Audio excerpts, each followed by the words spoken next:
Hello, and welcome to the 3-year anniversary episode of Sounds Heal podcast. I am your host, Natalie Brown, and thank you so much for joining me as we continue to explore the fields of sound healing, sound therapy, and generally the use of sound for health and wellness. This first episode of 2022 launches a series on instrument makers, the craft of these instruments. And this episode features Shawn Aceto, one of the leading gong makers who is here in America. And we talk about kind of his journey into gong making. He's self-taught, and it took a lot of trial and error, experimentation to come to where he is now, and really the style that he's developed. You'll recognize his gongs when you see them and hear them. They're both beautiful in design as well as in their spectrum of sound. If you're able to watch this on YouTube, this has been recorded through Zoom, you'll be able to see in video many of his gongs. He will show many of his instruments. We have a great time talking about the current state of the gong and sound community, as well as some philosophies on gong playing. So I really enjoyed my conversation with Shawn, who I met at the Gong Summit back in 2019. He was one of the featured gong makers. Thank you so much to the Om Shop and Spa for their sponsorship and support of this podcast. The Om Shop is located in Sarasota, Florida, as well as online at theomshop.com. They have the country's largest showroom of crystal, vibrational tools, the bowls, and all kinds of other instruments, and really a great resource if you're looking for advice, looking for help, trying to find something in particular. They also have trainings and a luxury spa as well, if you're able to go there in person. So thank you so much to the Om Shop for their sponsorship. Please enjoy this episode with Shawn Aceto. There we go. All right. Thanks for joining me, Shawn. And I would like to go back to before, the Shawn before gongs. Anything in your background you want to share? Just highlights. Maybe there's some musical background, career. What was life like before you got drawn into the gongs? Oh God, how far back do you want to go? If you think it's influential to who you are now, then yeah, whatever. Well, it's all relevant. It's all part of the journey, and it's all the branches of the tree that lead right here. Immediately prior, full-time gongs, when I met you, I was still in the construction business. And when we went to Gong Summit in 2019, after the second day in there, I said, that's it, I'm done. I'm putting my notice in, and I'm not going to take on any more jobs. And I was fortunate enough to have a really good customer we were working for. And he asked me if I could stay on for another 6 or 8 months or so, because they just bought a house and wanted to do a huge remodel on it. So that gave me some time and some means to segue out of the construction business. And I finished February 2020 was when I got out of there. I couldn't have timed it any better, as I was doing residential remodeling, a lot of kitchens and bathrooms. And in this particular house, we had taken a whole floor of it and completely remodeled it. So it was great to not have to worry about being in people's houses and dealing with their fears and phobias and everything else like that. So it was excellent timing. And I haven't looked back since. It's been pretty crazy how everything unfolded. Yeah, well, so it had been a couple years you were working with gongs at the Gong Summit. So what was that invite like? And maybe go back a little bit before that, and what got you into gongs? Well, to talk about gongs, we gotta go back quite a bit. I started in my early years working with meditation, and then getting into martial arts and then working with chi and energy, and then got married and had kids and went through a nasty divorce, and started to connect with some intuitive healers and energy workers through that journey. And at the time, I should say, I had a couple rental properties. I had a car wash, I had a construction business, and I was busy along with 3 kids that I had 50% of the time, and I needed something to calm my mind down. And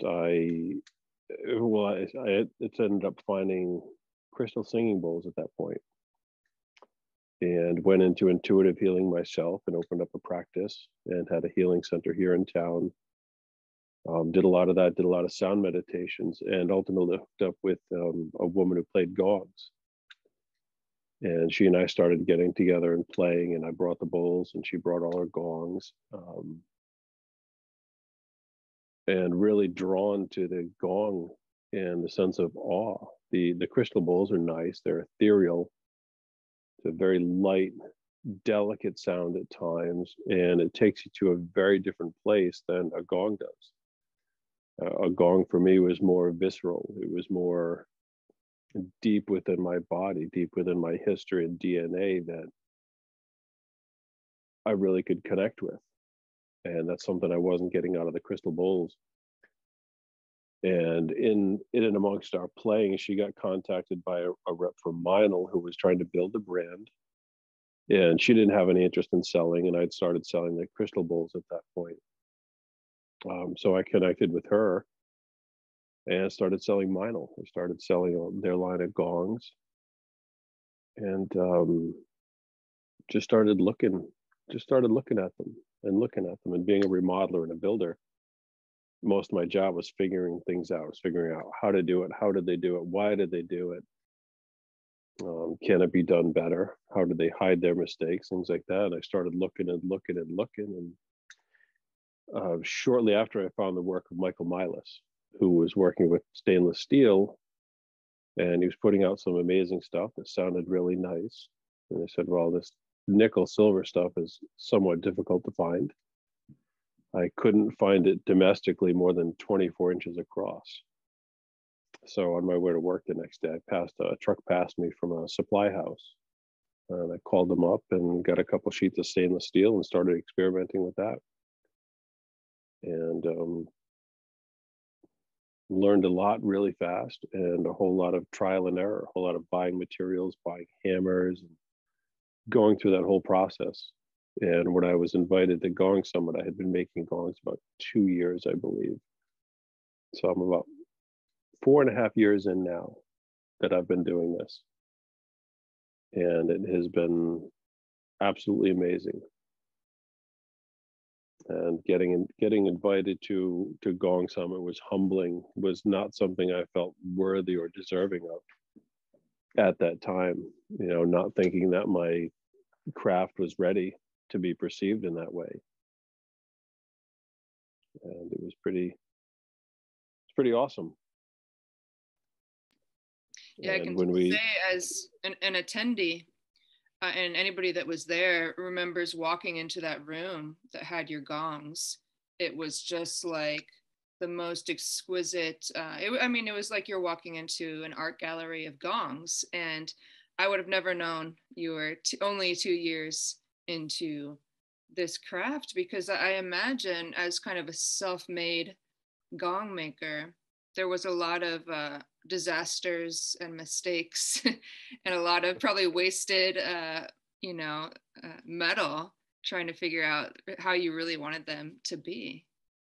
Yeah, it was a very steep learning curve, but if nothing else, I was persistent. Life can be really frustrating, especially when you're balancing a family, a blended family, you got kids and businesses you're trying to run and money you're trying to make. And it provided a really nice outlet for some of that frustration, for some of that angst, to be able to go and hammer and really push the limits of my body, where I was working all day and then go into the shop for a couple hours at night, and then drive home for 40 minutes and really try to figure out the how and the why. There's no gong school. I believe Broder Oatkin is one of the only people that teaches gong making. And from what I understand, there's a huge wait list to get into there. You know, there's no gong hammer store or gong tool store. So everything you kind of have to figure out on your own to get into that. Did any of those early mistakes lead to something like a really cool discovery? Especially, you know, if anybody looking at gongs or to buy gongs that's familiar with gongs, they would recognize your gongs as your gongs. You have a particular style. So I'm just curious how that, you know, originated. How was the process for you coming to your own style? Well, I started with vinyl, and the consistency and the finish of them is phenomenal. I don't think anyone puts as much care into creating a final piece as Broder does. Everything is fit and nice and tight and polished and shiny and very pristine works of art that he makes. And you know, he's absolutely a master. And I found that one of the things that I didn't like was, and Peisty does it too, where the annealed portion of the metal, that darkened edge, is very big. And in the center, you have this smaller golden membrane. So one of the things I started to do early on was really push the limits of that and see how far I could make the actual sound membrane without compromising the integrity of it. I started looking at some of the tone of life stuff. It was phenomenal. Again, they were all phenomenal. And he was bringing it fairly close. And I started to understand how and the why that Johannes had made the things that he did and why he did them. And I kind of wanted to push the envelope to that, where you can see, like on this Star Child here, this rim is fairly small. And then I got really crazy a few weeks ago with this guy here, and that's tiny. It's a tiny little rim on there. Beautiful. I don't know if you can see that in it, but it's very small. And to me, it's sexy. It's really nice to have that little tiny thing in there. But I started with stainless steel, and that's what the rain gong is over here. You see that's 60-inch, and that's super low and brilliant. It's got a real mesmerizing effect to it when you see all the bumps on it, because it looks like rain coming down a pane of glass. And the depth was something that I was always drawn to. I think, like everyone that gets into gongs, and you may feel the same way, you start listening to everything you see, you know, because you want to hear, what does that sound like? What does that sound like? What does that sound like? And for me, I got bored of that because they all started to sound the same. It was all the same gong with a slightly different pitch, with the exception of maybe the sound creation, which had a very different style to it. And when I first came across that, I didn't understand what it was. So I couldn't appreciate the nuance to it. And that's something I found later on. And that's probably the predominant sound that I prefer to go to when I'm making a gong, because it's very complex. It's nuanced, and it takes a lot of work to really get a nice sound out of it. If you hit it too hard, it sounds like a trash can. You know, too soft, and you don't get it. And one of the things I realized that was to get that depth, you're compromising some of the sustain. So the stainless steel gongs, because of the composition of the metal, one didn't have the brassy sound, which I absolutely loved. But the compromise was you didn't have the sustain you did with nickel silver for the most part. So it became, they're a little bit more percussive. You have to work with them a little bit more. You can't just hit them and walk away. Where with the German gongs, I tell people you can throw a flip-flop at them and you're a gong master, because it sounds amazing. And, you know, and it produces the sound. You don't even have to be present to play most of the nickel silver gongs out there. And I'm sure you've come across that. There's a lot of gong hitters out there, a lot of gong beaters, and fewer gong players that really coax the sound out of it. Yeah, and that's a really good point, that as we approach a gong, whatever kind it is, if we don't like what's coming back at us, perhaps it's not the gong. Maybe we just need to refine or shift the way that we're playing it. Right? Yeah. Yeah, if you get a chance on YouTube and on Tonalife's website, Tom and Johannes do this interview where they talk about how they came together and how they started making gongs, and that's one thing that Johannes said. And it's a Johannes Heimrath. Most of these guys all come from the Michael Paiste lineage, and he says if you play a gong and you don't like the sound of it, that's you. That's not the gong. That's very much you that's creating that sound. And to your point, if you don't like it, you have to change your attack. And I know that word gets lost on some people that aren't familiar with music. When you say, well, what's your attack on the gong, they get a little uptight about that. But any stringed instrument or percussion instrument, it's your attack on it to bring out the sounds is what dictates what kind of sound you get out of that. Is that right? I don't know if I remember you saying this at some point, or someone said that for the size of your gongs, let's say a 24-inch, you try to make it sound like a 34-inch as far as range, lower. Yeah. Is that kind of what very you're much so. Yeah.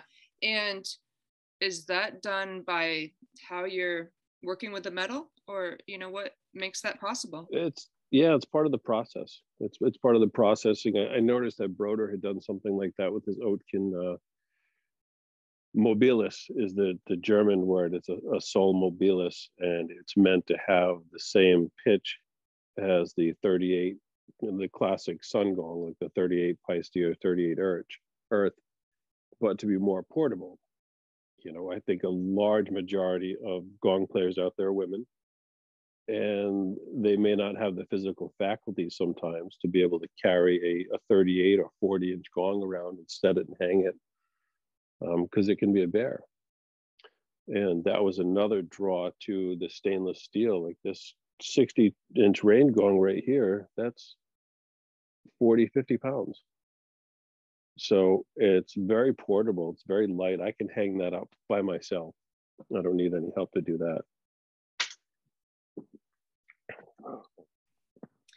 And how about the process itself? I mean, I'm sure it's a bit more fast-tracked now. And I do want to mention, if I use the word template, it doesn't mean that you're copying things. I mean, they're each totally individual and unique.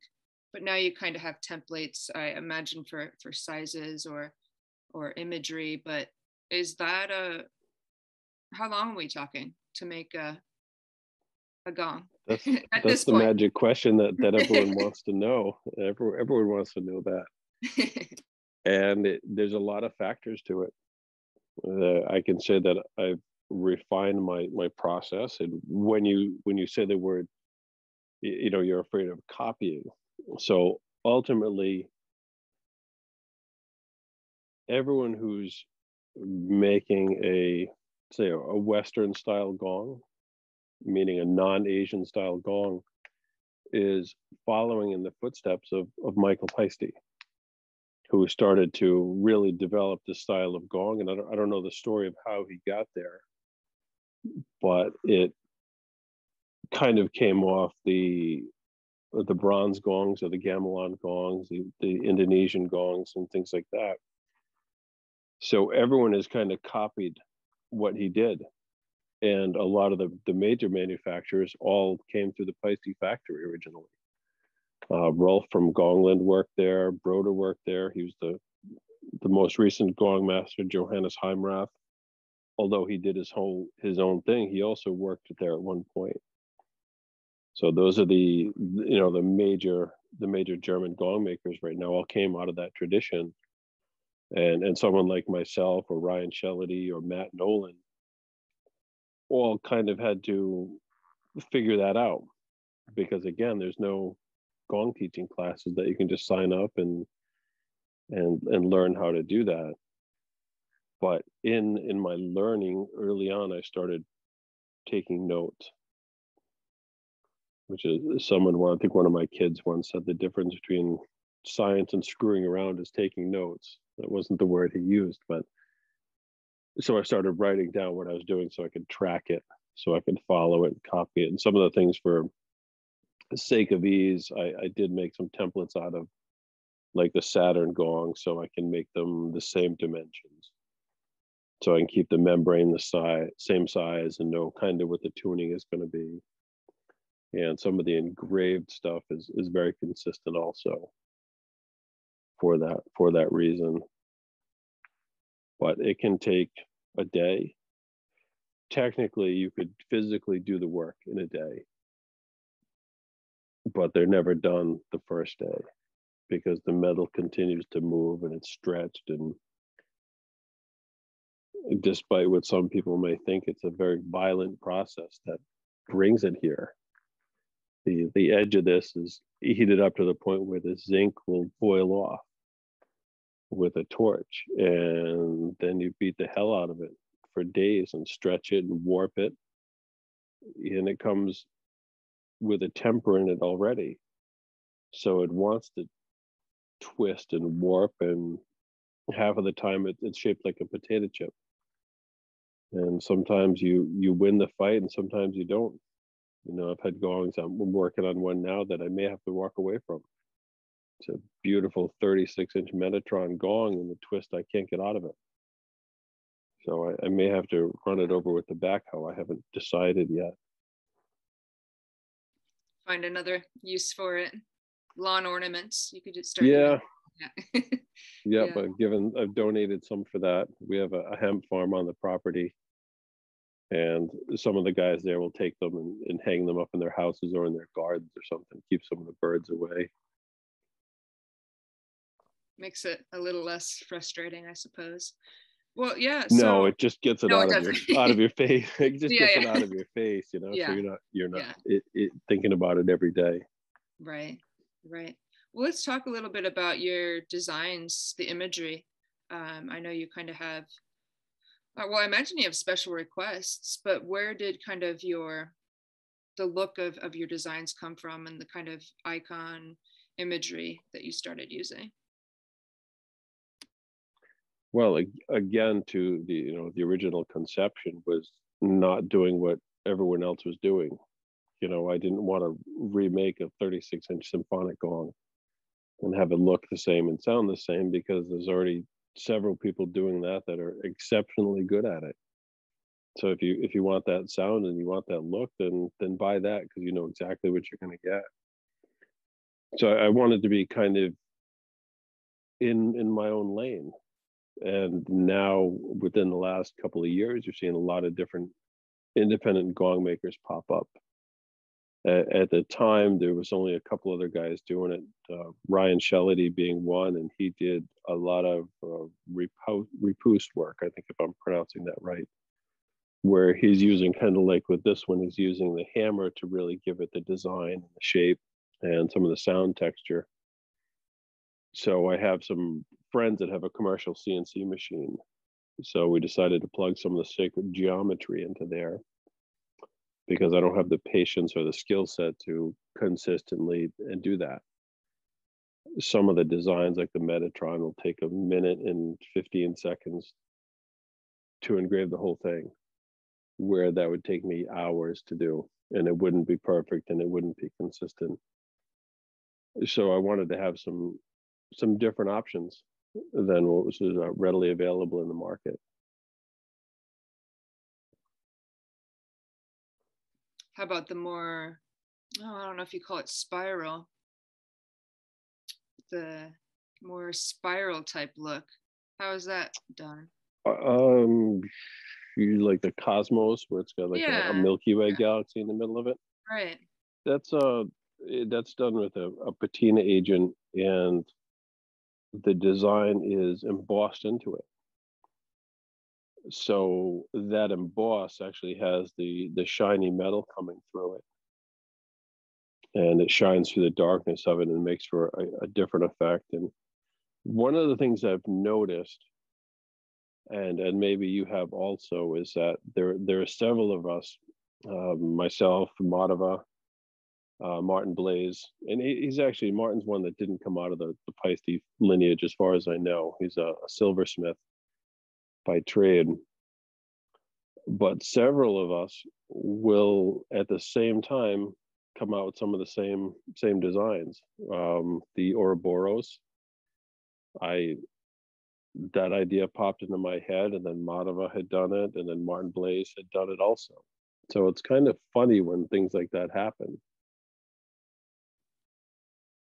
But my gongs tend to be more thematic. People will ask me, what planet is it? And what's the tuning, and that gets into a different conversation. So my designs tend to be more thematic than frequency based. If I make a sun gong, it wants to look like the sun. It needs to be a iconic representation of that. It needs to remind you of that. The Saturn gong is meant to look like the images of Saturn from the Cassini spacecraft mission. So it's thematic, the idea of planet frequencies translating to gongs. I don't agree with that. I don't line up with it. It's a bit hokey to me, but it sure as hell has sold a whole lot of gongs. That is true. That is true. That is interesting about, several gong makers coming out with the same design or imagery at the same time. It's almost like there's a collective gong idea that happens. Yeah. I think there's a consciousness out there. I'll show you switch this. Why can't I switch this? Oh, there we go. So like this is a 40-inch sun gong, and it represents the rays on that. And it's brilliant, and a mirror finish on the inside of it. And it looks like the sun, and then we go to the Saturn, which if you see the pole of Saturn, it looks like a hexagon. That's an example of the Metatron. So they're meant to be a little bit different, and then the rain, because once that starts to move and wiggle, it looks like rain coming down. I think you can see that in the background. And then my guy is kind of a takeoff of the classic sound creation.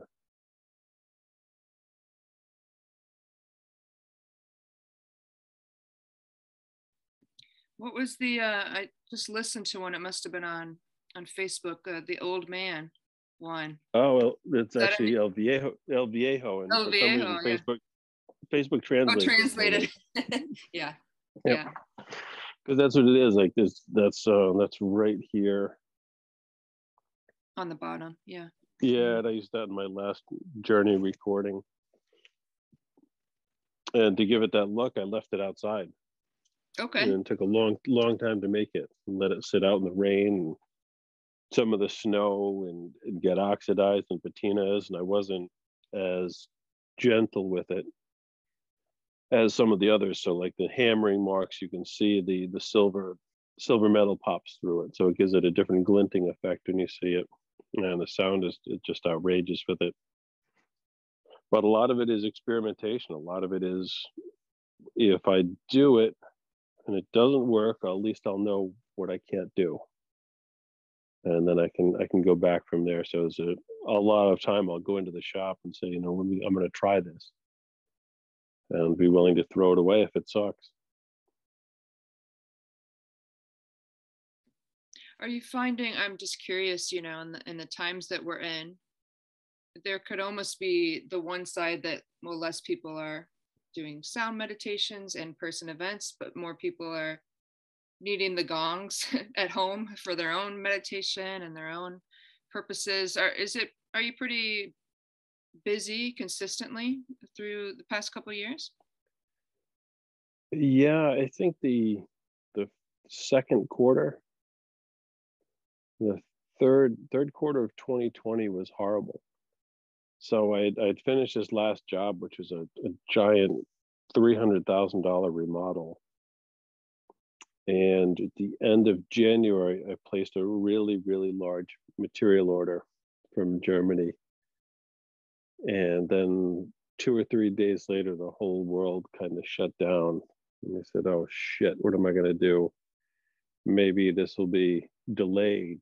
Typically when we order the material, it's late. It takes 4 to 6 months. Sometimes the order previous was very much delayed. It took a long time. And sales pretty much stopped. It was gangbusters for the first quarter. I was like, wow, this is going to be good. I'll be able to put all my bills on auto pay, and I'll be able to pay them, catch up on this and that. And that went to hell pretty quick. I ended up having to take in an emergency loan from the SBA to cover the cost of that material, because it was down to the wire, and I kept thinking something would come through, and nothing. So that summer was extremely slow. I spent a lot of time in the yard, a lot of time landscaping, just to process my frustration and anger with the world. And we would, my wife and I would go for rides just to bitch about everything, because everybody was home. All the kids were here, and you couldn't go anywhere, you couldn't do anything, and it was a very frustrating time. And to your point, I think that's when people really needed these instruments themselves, because the way I craft a gong, the way I want it to be in sound is for the individual, face to face, right in it. I don't care if it sounds great in the back of your yoga class. I want it to be good for you up front in person. And I want that to be an intimate connection with it that speaks directly to you, and other people enjoy that also, then that's great. That's a fringe benefit of it, a side benefit of it. But they're really meant to be played in close, in person, with softness and nuance. They're not made for gong bashers. Yeah, they're meant to be treated a lot more tenderly, for sure. And it's been fairly consistent. There's been a couple of surprises. The 52 and 62 inch gongs went out the door pretty quickly. I'm working on 52 and 62 now that I think is probably going to go pretty quickly also. That's my suspicion. Now, I'm pretty sure there's an 80-inch gong of yours here in Iowa, where I live in Des Moines. That's a 60. Oh, a 60. Okay. Yeah. Yeah, that's a 60. It feels like an 80. Yeah. I haven't been able to source that big material yet. Yeah. There's a process that Peisty has used to make those that I don't have at my disposal right now. I would love to. The 62 inch requires some help to make. The 52, I can muscle that by myself. It's probably 60 pounds or so, and I can physically manage that. It's probably not good for my body to do that, but I can do it. Whereas the 62, I can't. The 60 in stainless, I can definitely do. So we just started the 62. My sons are giving me a hand with that, and that's going to be pretty spectacular. I posted a picture of that today. There's some progress coming on that. Oh yeah, that was beautiful. Yeah, I did see that just a few minutes before we jumped on. Yeah. Also, I've gotten antique bowls from you, so we might as well mention that you do also, I don't know if you're a supplier, or do you want to mention kind of about bowls and other instruments? Sure. As well that you Sure. have? Yeah. When I got into this, I wanted to be someone that had everything to make it work. I wanted it to be one-stop shopping, and although I only have a few in-person customers, I had a couple over the weekend. I want to be able to provide everything.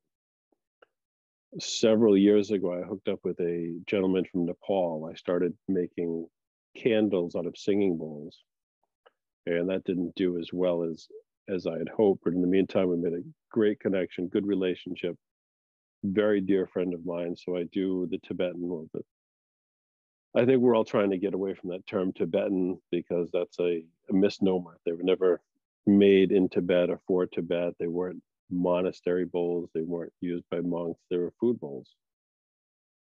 They're very bourgeois. They were not these revered instruments that they are now. So I started carrying a lot of those, a lot of the antiques and the new bowls, but mostly antiques because their sound is much richer. There's more overtones, there's more harmonics with them as they're hand hammered and used. It creates layers of sound with them that you're not going to get with a new bowl, which are the majority of the new ones are poured. So they're molded and they're not hammered, so you don't have that crystalline refinement and compression that you do from a hammer. And as I said, I also sell crystal bowls. I'm a crystal tones distributor. I just got back from Salt Lake City. And I prefer the alchemy bowls because those carry the nuance of the antique metal bowls with the projection properties of quartz. So if you're at a group setting and you play one of these cups, these are my favorite, these little Thedo cups. It's not going to project very far because it's small. It's only a little bit of metal. But if you have an alchemy bowl, it's going to have those metals in it and the quartz, and it's going to be able to broadcast over a larger area in the room. And I also recently got in bronze gongs from China with my logo on the back of them. So I got literally a ton, 2,000-pound order of those a few months ago. I sell a ton of bronze. Bronze is the best deal on the market right now. And the price on those is only going up quickly. I have all of the mallets from Ollie Hess. I stock all of his stuff also. And I have the stands, bags, pretty much everything you need to get set up. As you know, once you get into playing gongs, it's not just you buy the gong and you're done. It's you buy the gong, then you need the stand, then you need the mallet, then you need that mallet, then you need the newest mallet, then you need the flumies, and it goes on and on and on. That's the fun part. Yeah. Yeah, I mean, that's another great point about when you get an instrument, is really trying a variety of mallets. I mean, I always, remind people, experiment with a gong. I mean, they're pretty limitless if you have several different styles of mallets. So yeah. And you can change the voice dramatically on a gong just by changing up the mallet. For a while I was stocking some of the Meinl bronze gongs, and they came with what I call a Gong Bat, which is basically a stick that they've taken the bark off with a turbine at the end of it. So the best way to use that is to take it out of the box and then throw it across the room. But changing the timbre on it, changing the sound, getting a different depth on it, all can be done with mallets. And everyone's attack is different. I make these, I test them at the shop, I bring them home, they sit, and then I record them. And I'll hear it one way, I'll have an expectation of its sound to do a certain thing. And someone will come over and play it, and it sounds like an entirely different instrument. This last, when we got the bronze quarter, and I had my friend Sammer come up and help me record all of them because they sound entirely different when he plays. He's got a different attack, he's got a different approach, and they sound totally different. And that's one of the things that's fascinating to me. I'll have something that I don't particularly love the sound of, but I know someone will love it. And I'll have someone show up and they'll play it, and it'll be amazing. And it'll do things that it's never done for me. Yeah, everyone gravitates towards different sounds too, so you can never really predict. Even if it might not be your thing. Yeah, it'd be perfect for someone else. Mm-hmm. It's Yeah. very true. Yeah. Well, I guess kind of bringing it to right now and leading ahead. What projects are you excited about, or something that you're really wanting to try, challenge yourself with? What's kind of on the horizon this year for you? Well, I always want to go bigger, but the thing I found with the bigger gongs is they get to a certain size and they don't become a note or a tone or a frequency, they become a noise or a sound, but more importantly, they become a feeling.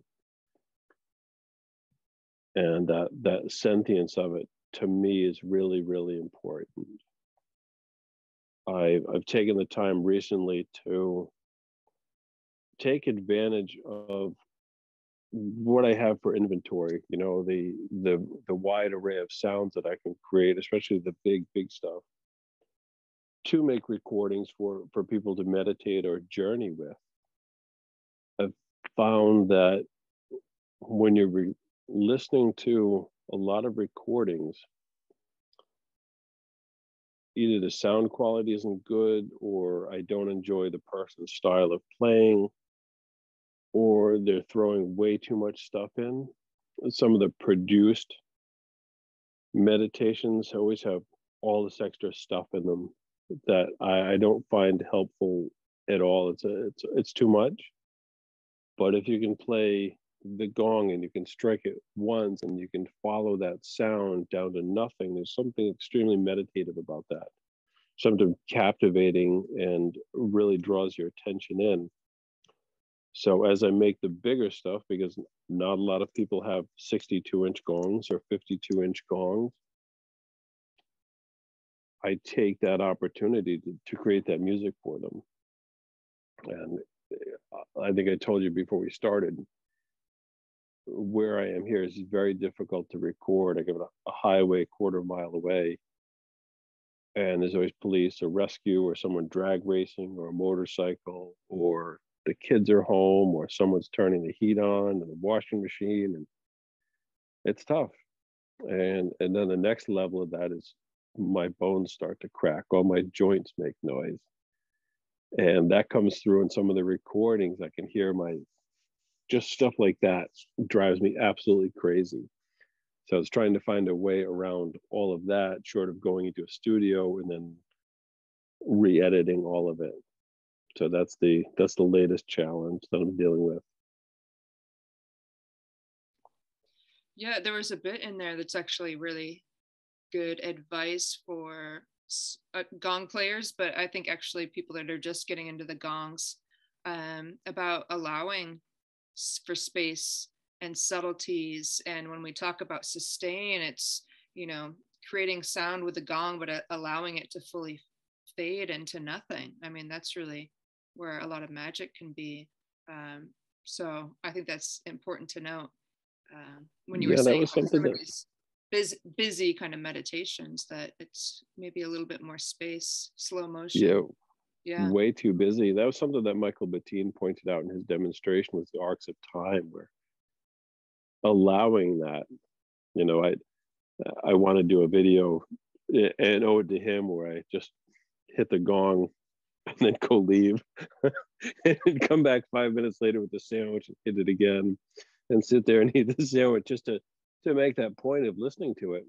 Because when you really get into it, sometimes the sound goes on for minutes and minutes and minutes, and you miss that when someone's in a hurry to get to the next instrument. I think if I were to teach a class again, I would teach gong fu. And I think that's the art of playing without being heard. Not only with your mallet stroke, but with your body, with the room, with the ambiance, with your footsteps. This is events I've attended, and for me, if I can hear someone's footsteps, that's where my mind is drawn, not to whatever music they're trying to create. So it creates a distraction. And I think that's important to be taught when people are doing their their gong training or the gong master training, whatever you want to call it, is to not be heard, to be silent in the room, to know that that spot on the floor makes noise, or this shirt you have is too starchy, and you can hear that, or your pant legs rubbing together, or just to be aware of all of the extra sound. And now with the, believe it or not, I do all my recording on an iPhone 11. I can hear my own breath from 6 feet away. And it's exhausting to do a half an hour recording because I have to be so conscious of all of that, holding my breath. Where's my body going? You know, am I rubbing here, rubbing there? And unfortunately, I don't enjoy the process as much because of that. But I do it to create that for the playback. Yeah, that's, I think we've all experienced many of those things that you've mentioned in a sound meditation where it's not relaxing because of all the external sounds. But, you know, as a practitioner, whether it's one-on-one or groups, you have to remember that the people receiving are much slower. I mean, their brainwave state is slowed. They're, you know, they should be kind of somewhere in between present and sleep or meditation, and that you do need to move in more a very much more Tai Chi type way, just much more slow motion than you think, because you're more present and active. You have to slow it down quite a bit. Yeah. And to be really, really cognizant of that. You know, one of the things that I find happens, right? So I'll be recording, and does that come through? That's just two handles of a mallet hitting. You put it on the floor and it rolls and hits that, and that becomes disturbing. I know it. So yeah, definitely. When I've done Facebook Lives, I've heard my knees cracking and my floor cracking, and you have to you have to adjust accordingly once you hear that back. Yeah. I feel so old when I'm playing. I feel like I'm 80 years old. If I go to move, I hear my ankle crack or my knees crack, or I'm groaning because I'm getting up off the floor. And yeah, it's certainly a reminder of your mortality. I feel like I need to do yoga just so I can do this. And one, have the stamina, but two, have the flexibility, like flumi work, which I try to avoid a lot of that, but I've been using it in the recordings. My wrists, and I don't know if it's from hammering and being construction, but they won't do it now. But if I say I'm going to do a quick recording, that's all you're going to hear is my wrist snapping and my ankle snapping. And I think that that's a point to be made for people looking to buy a gong. And it was really brought sharply into focus at Gong Summit, where you can take pretty much anything and put a flumi to it, and it sounds amazing, but it might not necessitate it being a good instrument. And I was sitting at one of those, you remember those vinyl tables that they had outside, and I'm sitting there with Madhavan. He pulled a flumi out of his pocket and he dragged it across the lunch table, and it made this really cool noise. So I would suggest that if someone's going to buy a gong, that they hear it without that, because if it sounds good as an instrument, as it's played, it's going to also sound good with the flumi. But don't necessarily let that be your selling point. Don't let that be the thing that draws you in. And there's a place for flumi work, and it can be really, really powerful. For sure, it adds to that sense of ambiance and mystery and intrigue. And if you're playing for people, they always come up and they say, well, I wanted to relax, but I also wanted to watch what you were doing. I wanted to see what was going on, what was making this sound or that sound. So it creates a curiosity for sure. Yeah, those are great points. Well, I think you've actually offered quite a bit of advice, but anything that you want to leave us with, especially people just looking to get into gong work or the sound community in general, any piece of advice or suggestion you have for someone jumping in or maybe making their first amazing gong purchase? Don't shit all over yourself. It happens frequently when people come in person.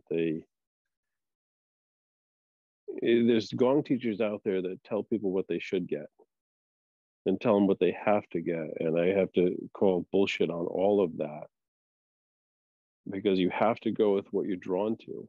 I'll have people show up and they think they want a Metatron or a Saturn because that's their planet, and they play a 28-inch wind gong, and they keep going back to it. I tell them, buy it.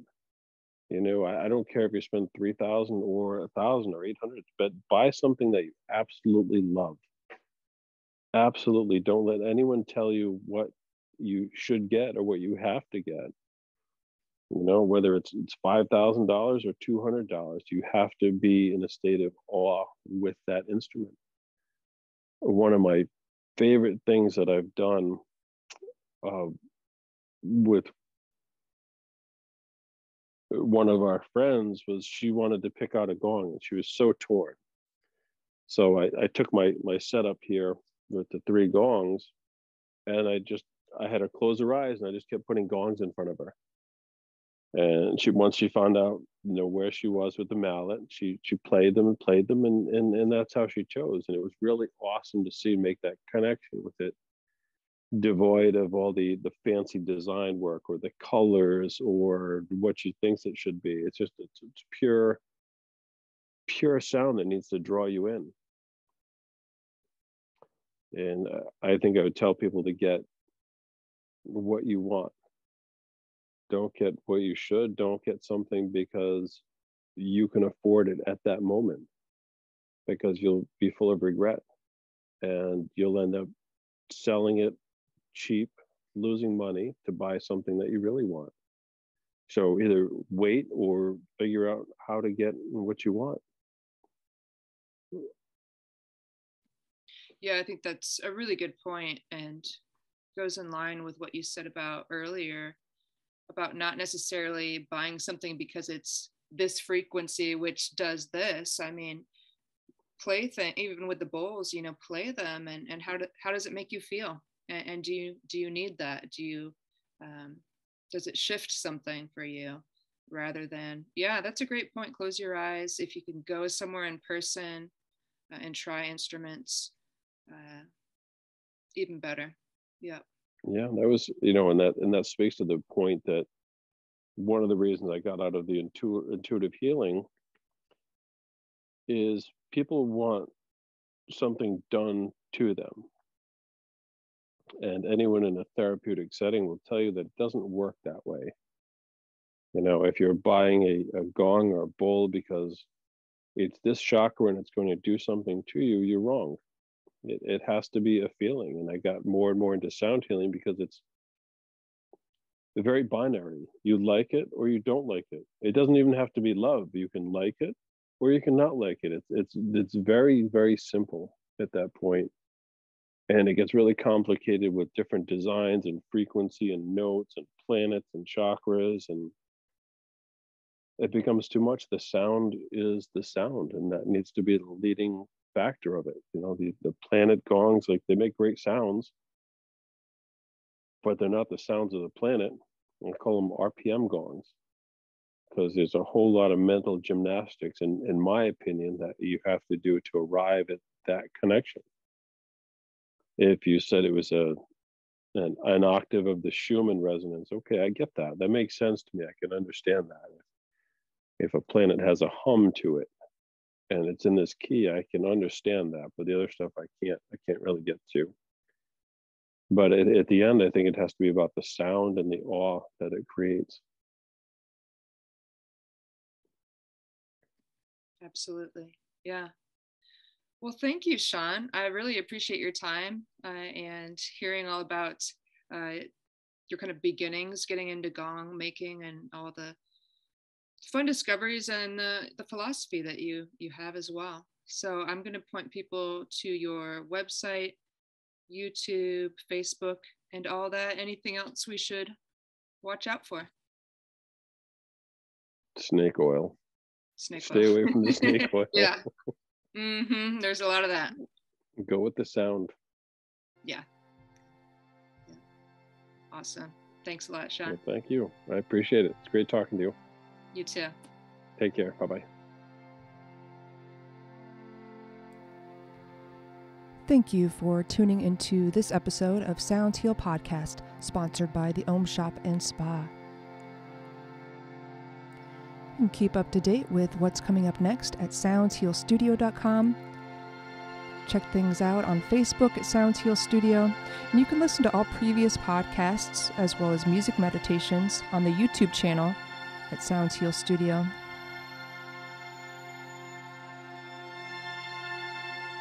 Be well and stay tuned.